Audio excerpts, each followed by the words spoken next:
પહલગામ આતંકી હુમલો પીએમ મોદીએ મોડું ન કરવું જોઈએ, દેશ જવાબ માંગે છે. રાહુલ ગાંધીનું નિવેદન. જમ્મુ કાશ્મીરના પહલગામમાં થયેલા આતંકી હુમલાને લઈને દેશભરમાં ભારે રોષ જોવા મળી રહ્યો છે. પહલગામ આતંકી હુમલામાં 26 નિર્દોષ નાગરિકોના મોત નીપજ્યા. કોંગ્રેસના નેતા રાહુલ ગાંધીએ આતંકી હુમલાની નિંદા કરી છે અને વડાપ્રધાન મોદીને તાત્કાલિક ધોરણે કડક કાર્યવાહી કરવાની માંગ કરી હતી. જ્યારે બુધવારે કેન્દ્ર સરકારે જાતિ આધારિત વસ્તી ગણતરી પર નિર્ણય લીધો છે, ત્યારે રાહુલ ગાંધીનું નિવેદન સામે આવ્યું છે. કેન્દ્ર સરકારના જાતિ આધારિત વસ્તી ગણતરીના નિર્ણય બાદ રાહુલ ગાંધીએ કહ્યું હતું કે આ હુમલો ઠંડા મગજથી કરાયેલો નરસંહાર છે.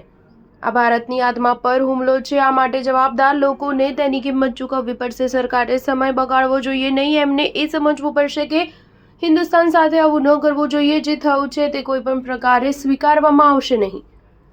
પ્રધાનમંત્રીને લઈને રાહુલ ગાંધીએ કહ્યું હતું કે આ વિકટ પરિસ્થિતિમાં વિપક્ષ સરકાર સાથે ઊભું છે. સરકારને 100% સમર્થન આપી રહ્યું છે. વિપક્ષ હવે વડાપ્રધાન મોદીએ કોઈ બાંધછોડ વગર કે કોઈ પણ પ્રકારનું મોડું કર્યા વગર યોગ્ય કાર્યવાહી કરવી જોઈએ. એક્શન સાફ અને મક્કમ હોવી જોઈએ. પ્રધાનમંત્રીએ વધુ મોડું ન કરવું જોઈએ. દેશ જવાબ માંગે છે અને આ જવાબો નક્કર હોવા જોઈએ.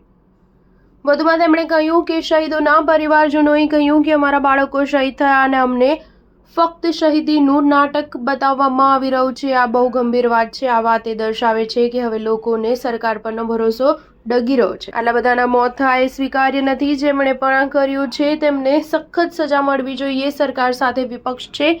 વડાપ્રધાન મોદીએ હવે તાત્કાલિક ધોરણે સ્પષ્ટ એક્શન લેવી જોઈએ. સ્ટાર ન્યૂઝ 7 હંમેશા સચ્ચાઈની સાથે.